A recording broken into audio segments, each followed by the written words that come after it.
Hi guys, artificial plant செய்யறதுக்காக green colour paper எடுத்திருக்கேன். அதை நான் இப்போ வீடியோவில் காட்டுற மாதிரி கிராஸாக மார்க் பண்ணிட்டு அதை கட் பண்ணி எடுத்துக்கிறேன். இப்போ நம்ம கட் பண்ணியிருக்க பீஸ்ல இருந்து ஒரு பீஸ்ல பாட்டம்ல 2 சென்டிமீட்டர் இருக்க மாதிரி மார்க் பண்ணி எடுத்துக்கிட்டேன். இப்போ நம்ம மார்க் பண்ணியிருக்க லைன்ல இருந்து வெர்டிகலா 2 சென்டிமீட்டர் இருக்க மாதிரி லைன் வந்து மார்க் பண்ணியிருக்கேன்.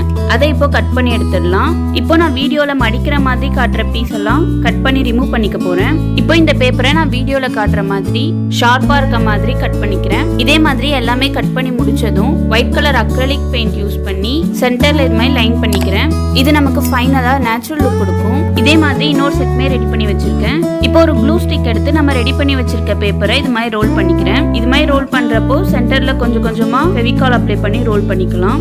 இப்போ இந்த பேப்பர்லாம் லீஃப் மாதிரி தெரியறதுக்காக நான் ஒரு பென் வச்சு இது மாதிரி வளைச்சு விட்டுக்கிறேன். பிளான்ட் பாட்டுக்காக பேப்பர் டீ கப்ல ப்ரௌன் கலர் பண்ணி எடுத்துக்கிட்டேன்.